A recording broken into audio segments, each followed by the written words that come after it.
And we're here. This is Stoppage Time FC presented by The Scene. Remember, capital THE, capital SCEN, Facebook fan page. If you're on Facebook, the Facebook group, Stoppage Time FC, Ron, Chelsea Zach, Man City Joe. We got our main man, Monaldinho, in the background today. Fellas, Champions League match day 1. Some wild stuff happened in Europe. And our new segment, Know Your Role. Shout out to The Rock. We're going to debut this week too. But I'm going to start with Joe. Since Joe had the best European results of us, Joe, Champions League match day 1. Man City thoughts and kind of what you thought of the day overall. Really pleased with how Man City's first game came out, 1-3-1 against Porto. They're probably our main competition in the group, so getting a win with a nice goal differential in there too is a great way to start off the Champions League campaign. In between the 2 days, we definitely had some interesting results that I had pinpointed. Seeing the way that the tables have kind of fallen, we mentioned Zach's fave team, Chelsea. Their group, everybody has finished with level on points, which I thought was very interesting. Zach mentioned our little pre-show that Group B kind of flipped the script on us too. We did not really expect to see Shakhtar on top. I was watching that game this afternoon, and I was updating y'all a little bit and kept seeing goal after goal go in the first half for Shakhtar. So that was a big upset there for them going against Real with that win. And it wasn't even really close in the first half. They were putting it on Real. And it took Zidane coming in at halftime to change up the players that he decided to leave out, because I guess he wanted to give his fringe players a little bit of run and thought he could get away with it against a team they should have beat handily, but right. That's why they play the game. Shakhtar pulled a Lee Corso. Not so fast, my friend. Yeah, that's right. Not so fast. I'm gonna stick with Zach. Zach, speaking of people who got it put on them, we're gonna definitely talk about your Chelsea. Definitely get your Chelsea thoughts, but we're gonna start with the Bayern Munich revenge tour and what they did to Atletico Madrid today, and then definitely what your thoughts on Chelsea were in match day 1. Yeah, man. So when we talked about the groups in the breakdown for the Champions League, I had even said that I didn't think that Bayern's quote unquote revenge tour was gonna be as prevalent this year. I didn't think that they were going to be quite as dominant as they showed last year in the Champions League. Well, in true fashion, they pulled a Lee Corso on me. They said, not so fast, my friend. And they continued to dominate, and they just put goal after goal against Madrid, Atletico Madrid. And, many had Madrid possibly winning. They're still a very solid second, in that group. I don't see Lokomotiv or Salzburg really going to challenge for that. But, on the flip side, when you lose 4-0 to any team and you can come down to the last match days and you need goal difference, that 4-0 match may end up haunting them. And, the breakout player, and he came into his own last year for Bayern, but, Leon Goretzka does not get the credit that he deserves. Yeah. That man is a finisher. Joe, you were watching the Madrid match and then the City match. Well, I was watching Bayern, and Goretzka's ability to find open holes in the final third and then to clinically finish balls that probably aren't the best deliveries. It's really something to watch. That ball from Kingsley Coman on it was the second Bayern goal, but the first Goretzka goal. It was beautiful. It was a terrible ball into the box from Kingsley Coman, and Goretzka just punished it. So, the revenge tour is still intact. It's still going, and it doesn't look like it's going to stop. As far as Chelsea goes, Joe, Joe mentioned that everybody in the group finished level points. And if there was a silver lining for anything going on in Chelsea's life, it's that. Well, other than the fact that they got a clean sheet, I think the clean sheet was probably a bigger thing for them, especially given the state of their defense right now. But Mendy has played in 2 matches now, and he's kept 2 clean sheets, which is the reason Frank Lampard today said that Mendy is his number 1, and it's not even close. So, that's to get that stability, to get the partnership. Thiago Silva starting to come into his own, getting comfortable around the team. Chilwell looked great. Reece James looked great. Zuma is, falling into his normal patterns. He's still the liability in the defense, but he's still young. That Chelsea defense is really young, minus, Thiago Silva's 93-year-old body running around. But I was happy with the draw. Watching that match, neither team really showed anything that was something that I liked seeing, but at the same token, I didn't see anything glaring. So it was a quote unquote pretty boring match. Chelsea held possession a little bit more, especially when they got comfortable. And I think, when we finally have everybody healthy, getting Hakim Ziyech back and getting more minutes, he said today that he needs more fitness yet. I think Chelsea's going to be fine, and I still think they're going to win this group. Now, the result of the match day, the most talked about one, was Manchester United and Paris Saint-Germain. Ole Gunnar Solskjaer continues to win matches that he has no business winning. He's like the guy that's on death row, and he gets to stay at execution from the governor. That gets the governor calls down at 8 o'clock and says, "Stay." That's Ole Gunnar Solskjaer. He just continues to find ways to win matches that he shouldn't win. And Manchester United, who is currently 14th in the Premier League as the day that we tape this, go to Paris again and find a win. Joe, I know you're shaking your head. Another late winner from Rashford in Paris, because last year same thing happened. He put one in like the 3rd or 4th minute of extra time. Once again, Bruno Fernandes gets a spot kick and misses and gets a save, but not so fast, Mr. Lee Corso. Our official decides that the goalkeeper, Keylor Navas, was off his line, so they gave him a second opportunity to knock in another penalty, which is par for the course for Manchester United at this point, and Bruno Fernandes, as he seems to take every single one of their penalties. And last time we all talked, trending hard down for Manchester United, and after last weekend's result in the Premier League, and now this one, like you said, Solskjaer seems to pull it out of his you-know-what, man. And for Paris Saint-Germain, what I don't like, and I don't like the way Paris Saint-Germain played that match, and just boring. They have all this talent up front, but they have the driest midfield. I complained about Juventus having a really dry midfield. Paris Saint-Germain is right there. They played Idrissa Gueye, Herrera from Man United days, and they played Saraba. They basically played 3 defensive midfielders in their midfield 3. It had zero creativity, no flair. They couldn't really pass the ball more than 5 yards. It was a lot of give it to Neymar, give it to Mbappe, let them dribble against 3 people, and let's see what happens. So Thomas Tuchel is going to have to work that out further into the group.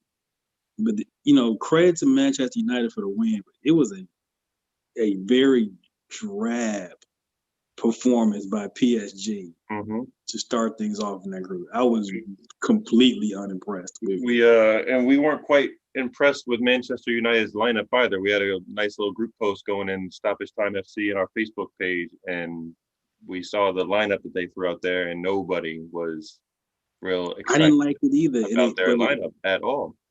But it worked somehow because Ole just makes these things happen somehow. I don't know if the lineup so much work as Paris lost that match. You know, I mean, you look at that midfield that they played, and you hit it on the head. There was no creativity there. There was nobody there that could distribute the ball the way that they needed to. And you know, sure as Manchester United gets a penalty, they also gave away a penalty that somehow didn't get called, and that one was kind of mind-boggling to me. I thought that was more of a penalty than the one that Anthony Martial drew for United. But you know, I mean, even so, I don't know if United really won that match so much as Paris lost it. Yeah, there's a very good case that was the case. I just, you know, it's early in the group stages. Obviously, it's only match they won, but I would think Paris, with all that talent, should be able to come up with better ideas and attack than that. It was very uninspiring. Other group matches that happened, Liverpool with a slight bounce back, 1-0 over Ajax. On an own goal. On an own goal. Interestingly enough, the defense was the best part of their performance, considering they don't have Van Dijk. But I think for them, they needed something. I think to have the way they lost, which we're going to talk about here shortly, the way they lost, I guess, if you want to call that a loss against Everton, the injury suffered. They needed that one, so that was a good win. Dortmund Fellas, I don't know how much you saw. losing was a surprise for me too. I mean, Lazio looked really good going forward, and Dortmund is a big name out there with a lot of name recognition with their players, and they're sitting at the bottom of their group with a -2 goal differential. So we've talked about that already. That can come into play, and sitting them at 4 was kind of a surprise for me. Yeah, I mean, my team that I want to watch that has really intrigued me. I ended up watching this match more than I ended up watching the Bayern match. Was Inter.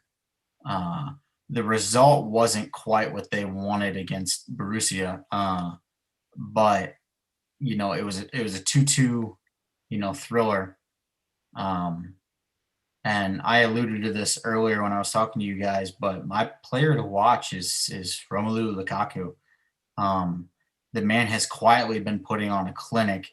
He's already tied Ronaldo's CR9, if you will, Fat Ronaldo. He already tied his goal scoring record from last year, 36 goals in 9 months.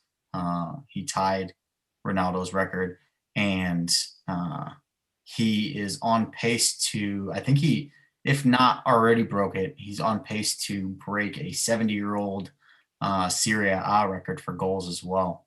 So, you know, his move away from United seems to be the best thing for his career, and he seems to be flourishing in that Italian league. You know, obviously, me being an Arsenal supporter, I don't have anybody in the Champions League. I'm in the G League of Europe. You know what I'm saying? Europa League. So I have to kind of find teams that I like really enjoy, and I think I might have found one. It's in Liverpool's group. Atalanta played the most open style, up and down. Defense is optional. If you want to play defense, it's okay. But if you don't want to play it, that's fine too. It was FC Midland, so not the best of opponents. But what I saw today was really fun, open, attacking, up and down. So I might have to adopt them as my other squad. And then just to kind of round off Champions League, we're gonna move into some of the European league. I don't know, Joe and Zach, how much you saw their match. Barcelona did win pretty comfortably. The Messi thing, I think, is going to be so interesting to watch over this season because he looks he's still messy. He's still gonna affect the game. He's still gonna get his numbers. He looks really like half interested in playing. Uninspired is the word that I would use. He looks very uninspired and just. It's a thing. Like I feel like I'm pretty good at reading body language. I know somebody who's half interested when I see it. Mm-hmm. And that is going to be a thing to watch. And I think especially when we get closer to January, when teams or we can actually start to negotiate possibly with somebody else. But Barcelona will struggle, I think, in this competition simply because I just don't think Messi. I think Messi he's checked out at this point. I think but he's so great. He's going to cruise through this and still get his numbers. And they'll probably still make round of 16 at minimum, but that's bears watching because he was going to be my guy that I was going to point out to watch just for Go that ahead. situation. Talk to the people about it. That was just going to be that. Jack wanted us to look at a player to watch, and I took that route, and it's kind of simple sometimes to go with someone who's that big of a name, but considering his situation that we've talked about, that you just mentioned, he was a guy I wanted to keep an eye on to see what kind of effort he was going to be putting forth. And you can just tell by his interactions with his teammates. I mean, he set some guys up for some goals. When guys scored, he'd go over and be part of the celebration, but you could just see it in his face that he really was not at all interested and that excited for his team. So, and like you said, body language is definitely something I think we all have played enough and watched enough sports to be able to recognize it when we see it when it's not the best. And it definitely wasn't the best, even though they won big today, this week. Well, I mean, before the Champions League draw, if you'd have asked me where Ferran Akosi is, I wouldn't have even. Nope. I'd have thrown a dart at a map towards the right side of the map and hoped that I came close, because I have no idea even who they are, where they're from, or anything about them. It's Messi is always going to be that polarizing figure, but it's one of those things that he's checked out. And Ron, you brought this up and it got me thinking. If memory serves me correct, when you're on the final year of your contract, you can start negotiating pre-contracts with 6 months left, right? Yeah, January. So January, Messi can start negotiating and just cut Barcelona out completely. Put your finger down, Joe. So that'll be an interesting route to see. Obviously, the destination that everybody's going to assume, and probably rightfully so, is City. But the one thing that I do that's going to be interesting is if this Super League, Super Premier League, or whatever you want to call it, gains traction. If that doesn't throw a wrench in things, I still think the obvious destination, because it's not like City's not going to be a part of that, but I think that's it definitely could play a factor in some things. Yeah, it definitely bears watching, and how Barcelona manages not only this Champions League, but I manage their own season. I mean, they are still comfortably the second best team in La Liga. Maybe they're still a league contender, but how you manage the situation with him is going to be really interesting. We're going to turn this over to the European leagues, and we talked about this in the preview, that we told people you are going to see some weird things happen across Europe, especially early, and it has continued to be weird by the week. We'll start in England because I think we were most connected to that, Joe. Just things that are happening across the Premier League that are just don't really make any sense. But talk about some of the things you've observed here early. One of the biggest matches I think we all were watching for was Everton, who was sitting atop of the Premier League table against Liverpool, and it did not disappoint in the result. They finished 2-2, and a lot transpired during that game. Kind of one of the biggest injuries you're going to see for the Premier League is Virgil van Dijk going down with an ACL injury and going to be out more than likely for the majority of the rest of the season, if not the entire season. That is a huge, huge blow to Liverpool's title defense. We talked about they were pretty much a major injury or two away from really being in danger, and lo and behold, that's exactly what happened. And you never wish injuries on anybody at all, but they had a pretty rough day in the injury department because their new signing, Thiago, also went down with an injury as that game. So it was a tough result, getting a draw. And then bigger story for out of that game is the injury situation that Liverpool has now found themselves in. So that was the one that really stood out to me this past weekend in the Premier League anyway. Zachary, what did you see? What stood out to you besides your team, obviously? In true fashion, I'd like to point out that the top two spots in the Premier League right now belong to Everton and Aston Villa. Now, I'd like to put the Nostradamus cap on it, and say that I told you so with Everton, and to a degree I did, but after match day 5, I really didn't see them in first place, and they're doing it comfortably, and I'm here for it. I'm here for it. They're playing beautiful football, and I like it. Aston Villa for me is a surprising thing, and I was looking at their schedule. They got Arsenal in two weeks, but other than that, they don't play a tough team until I think the 28th of December.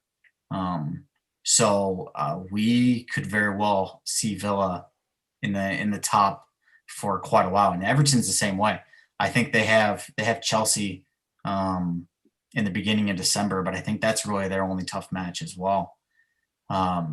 So those two up at the top are quite interesting. Liverpool, that's and Joe hit it on the head. We talked about injuries for them, and as much as you want to say that Joe Gomez is going to step up and be that guy, and while he may have similar characteristics to Virgil van Dijk, and he may be tall like Virgil van Dijk, one thing he is not is Virgil van Dijk. And depth will always play an issue, and depth is going to kill teams that need to repeat as champions. The one saving grace that Liverpool has is they didn't drum up a deal for Wijnaldum to go to Barca like we all thought. So having, if Thiago's out for any extended period of time, then you still have Wijnaldum, which is big. If it's me and I'm Liverpool, they did it against Chelsea. They took Fabinho and they played him at center back. I'd look at doing that again. I know Gomez played well today, but it was Ajax and he didn't play that well. And truthfully, had Ajax not blown a wide open goal that I think it was David Neres literally just buried straight into the chest of Adrian, then they probably would have tied that match, because it was that chance and then they scored the own goal not even 2 minutes later. Other than that, you're seeing teams that are perennial contenders in mid to bottom of the table. And it's not, I still don't think it's anything to worry about. It's going to be a long season. Some of these teams are still coming into their own, and City's going to be fine. They're recovering from injuries. They finally got their center back partnership that they want. Chelsea's going to be fine. They're going to get their injuries and their fluidity back. They've got their goalkeeping situation figured out. Tottenham.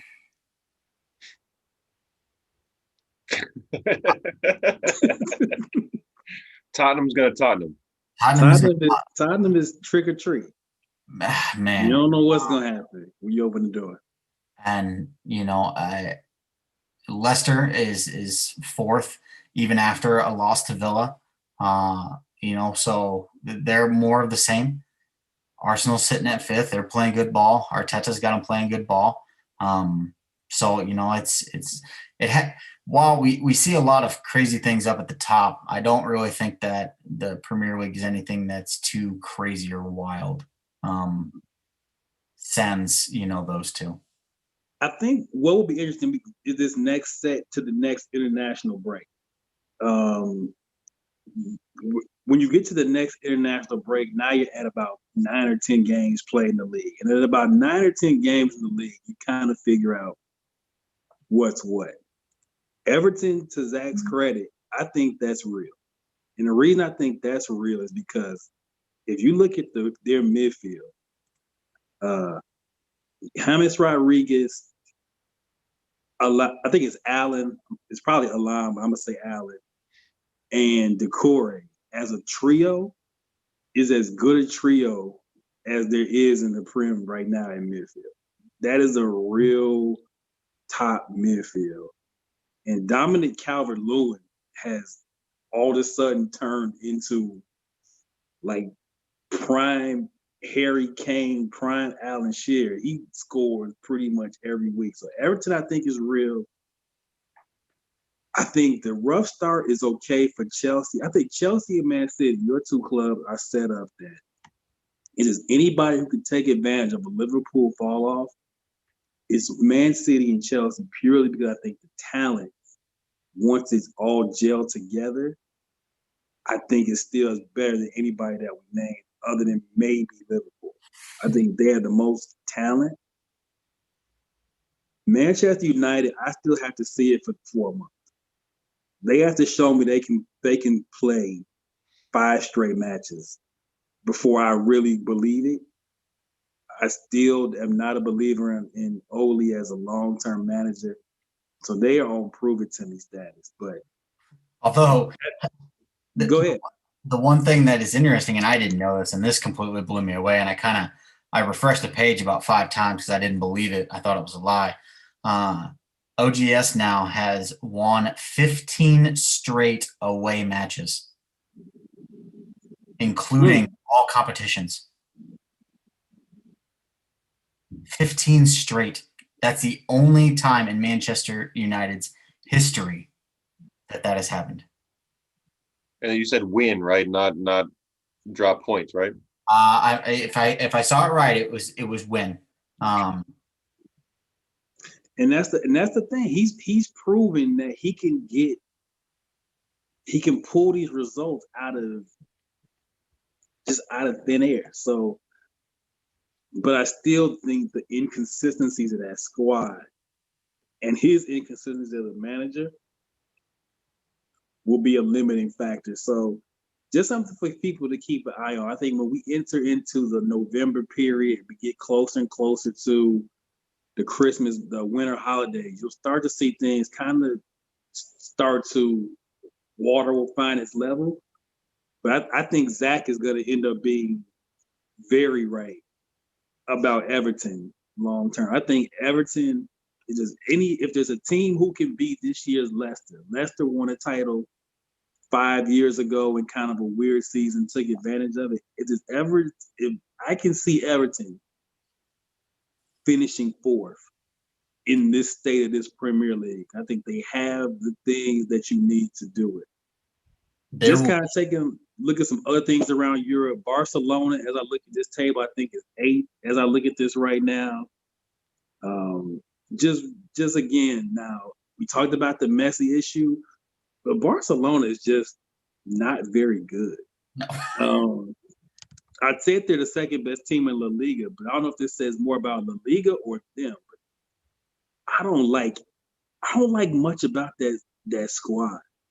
I think they could be a team that struggles even in La Liga where they should be 1 or 2.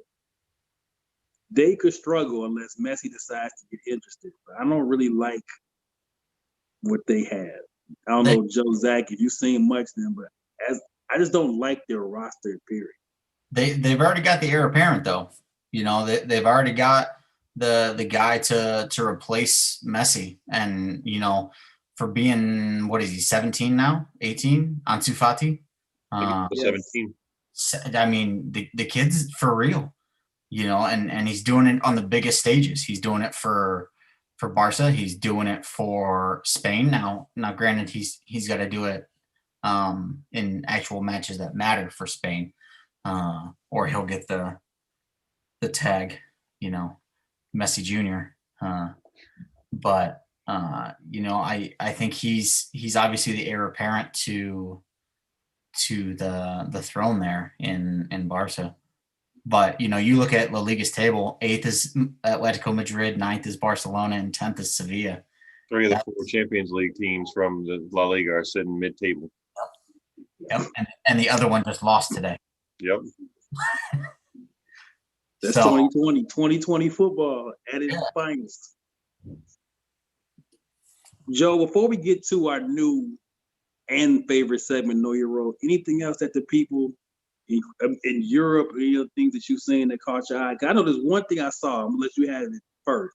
That did give me some smiles before we get to Know Your Role. The one that we kind of hit on the league that I was peeking at, which was La Liga, and having Real and Barcelona lose last weekend going into the first match day, and everything that Zach already hit on with Messi and Barcelona. I think that was the other league that I've been keeping an eye on mostly has been La Liga, and we touched on Premier League obviously because that's where our squads tend to be. So what did you got, Ron? AC Milan is in first place in Serie A. Now, for those of you, AC Milan is the Knicks. One of those old franchises that just gets talked about a lot. And Zach and Joe, longtime football heads, probably know AC Milan was it in the 2000s. Mm-hmm. AC Milan was the best team in Europe for almost an entire decade. They were the dominant force. La Liga, Serie A was a dominant league. And AC Milan has fallen on a hard time for about the last 10 years. So I don't know how long they'll hold on to it. I still think at the end, Juventus and Inter will be there. But just to see AC Milan top of the table, even if it's only for a week or two, was kind of a cool thing. It was kind of a cool thing to see. Yeah, we talked about Inter and AC during one of our shows earlier, where there's some big names in Serie A that haven't really been at the forefront of soccer, but have a really rich history, and it's really nice to see them getting back to where they were and maybe making Serie A a little more interesting, since Juventus has won 8 straight times, something like that. So yes, please make it interesting. Somebody else, just make it interesting. So I'm gonna read this lineup off to you, and this is the 95. I think it's 95-96 AC Milan squad that won the Champions League. And let's just talk about the amount of sheer legendary players that are on this squad. They had Dida in goal. They had Paolo Maldini, Alessandro Nesta at defense, Gennaro Gattuso, who everybody knows is a Italian league manager now, Andrea Pirlo, Clarence Seedorf, Rui Costa, Andrei Shevchenko, and Filippo Inzaghi. And then the following year, after they won the Champions League, they signed Kaká. That's insane. Yeah, and that's an insane amount of talent. Like, every one of those players were probably at worst top 5 in the world at their position at the time that they were playing for AC Milan. So they were the giant in European football for forever. So we'll definitely keep it out in there. Now, our favorite segment is a new segment, but this is going to be our favorite. This is for our newer viewers of the game. It's called Know Your Role. So literally every show, we're going to break down one position, talk about the attributes, etc., just for our fans who are super new to the game. And we're going to start at the back with our man, Zach. Zach is going to talk a little bit about the keeper position. It's not just stopping the ball with your hands. So Zach, know your role, take it away. Yeah, so I'm really excited about this, and this was something that I kind of came up off a whim, and talking with the guys, we decided that soccer is always going to be one of those things that's not it's not first choice in the United States, and while it's getting much bigger, it's not quite there. So I think part of the problem is that people just don't know, they don't know the ins and outs. So we came up with this idea called Know Your Role. Shout out to The Rock for that. And, we're going to talk about goalies today and, some of the traits that you want your goalie to have. And truthfully, it might be the most important player that you have on the field. And, that can be argued by some, but if you don't have a good goalkeeper, hey, look at Chelsea. Things can go bad real quick. And so for me, I look at things that I want out of my keeper. I want great communication skills. I want someone who has great reaction time. I would prefer a taller keeper. I mean, he doesn't need to be 6'8" like Donnarumma is now, but 6'2", 6'3", 6'4" is probably ideal for me. And above all, I want great decision-making skills. Confidence and decision-making skills to me are paramount when it comes to a keeper. You got to be able to see the plays as they're happening. You need to dissect the play as it's happening, and you need to predict where the ball is going to go before it goes there. And having the conviction and the confidence to make those choices as they're happening in real time is really what sets you apart. I don't know about you fellas, but that's a few things from me. That's you hit on some of the ones that I had marked down. The only thing that I had to add for that was in today's game, the way that it is evolving, you have to be good with the ball at your feet as well as being able to stop the ball with and being a good shot stopper. You have to be able to distribute the ball to your teammates. And Ederson on Man City is kind of, for me, the guy right now. His left foot, he can put the ball on a dime 50, 60 yards away. And just being able to have the ability to do that, but also know where to pass the ball and having good judgment and high IQ to not put your defenders in a bad spot or that you're distributing the ball out to your teammates. Sometimes keepers are able to distribute really well, but they do it and put their teammates in a really bad spot. So being able to game and know where to put the ball on top of the ability to distribute the ball and pass the ball from the back. A lot of teams now are trying to build from the back, and that means when the keeper gets the ball, they're looking for a closer pass and working the ball up the field. And in years past, oftentimes the keeper would get it. He would just drop kick, punt it up to the midfield. Someone would jump up with their head and try to knock it down, and then we would try to go from there. Possession has become a huge part of soccer now, and having a keeper who's able to distribute the ball to their teammates well has become almost an essential part of being successful. Yeah, absolutely. It is. It's probably the position, and we'll talk about some of the other ones in future shows, that has probably evolved the most in the last even like 5 to 7 years. There were it's not just stop shots anymore.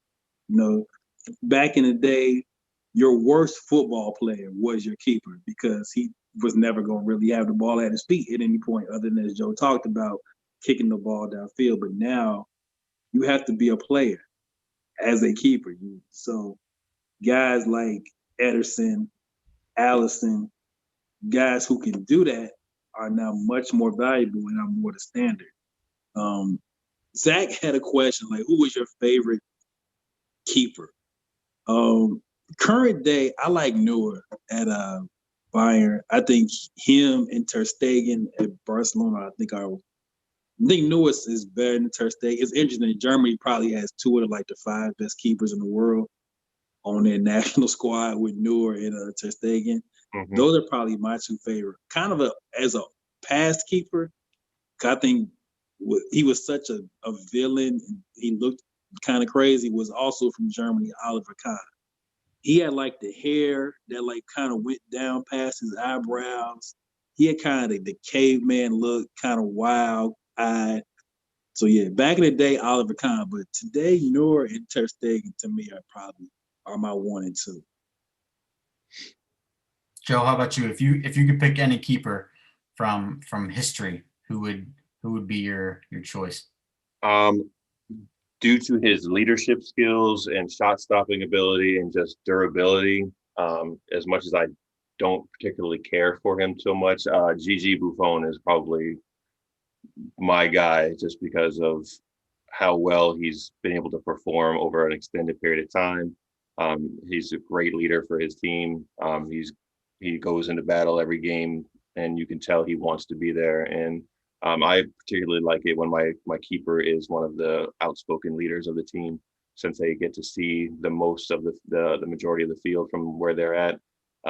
So his shot stopping ability, he always showed up in big games, and when his team needed him to get a clutch penalty stop or anything like that, he always rose to the occasion. So him and Neuer were kind of my two guys that I pointed out for their shot stopping ability, but also for their leadership abilities as well. Man, and here I thought I was going to be all alone picking Manuel Neuer as the cream of the crop.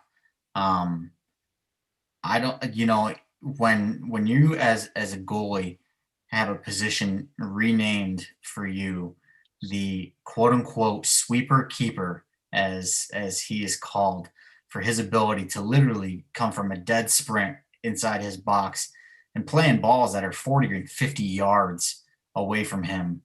And while kind of reckless, I mean, it never seemed like Neuer ever put himself in a bad spot. When he went and committed to playing a ball that was outside of the box, he made sure he got there, and I can't think of a better goalie in modern days than Manuel Neuer. I went back and forth. I had 3. There was 3 names that really stuck out to me in a modern game. Manuel Neuer was my top choice. Gigi Buffon was second for me. And third is actually Iker Casillas. I don't think he ever really got the praise that he deserved in Madrid. You always look at those seasons of Galacticos and everybody talks about Zidane and everything like that. But Iker Casillas was easily the glue that kept those teams relevant, kept them winning, and kept them together. So those 3 names to me are, if you want someone to emulate as a goalie, those are the names. And what's interesting about Iker is that he's maybe 6 feet in cleats, and so that makes it way more challenging. You got to cover so much more ground, especially with the way the game is played now. So having as much success as he did and as dominant of a keeper as he was at his size, that makes it all the more impressive. Mm-hmm. So there you have it. Know your role. Next show, we're going to bring back we have another position for you on Know Your Role. Just kind of give you some introduction to the game and what the positions are. So we're getting ready to close out the show. Remember, Stoppage Time FC, the Facebook group. Make sure you're subscribed to the scene. We're covering all sports, as you can tell. Notifications on, subscribe. Zach, Joe, Ron, Mo behind the camera. This is Stoppage Time FC. Until next time. Tell your friends.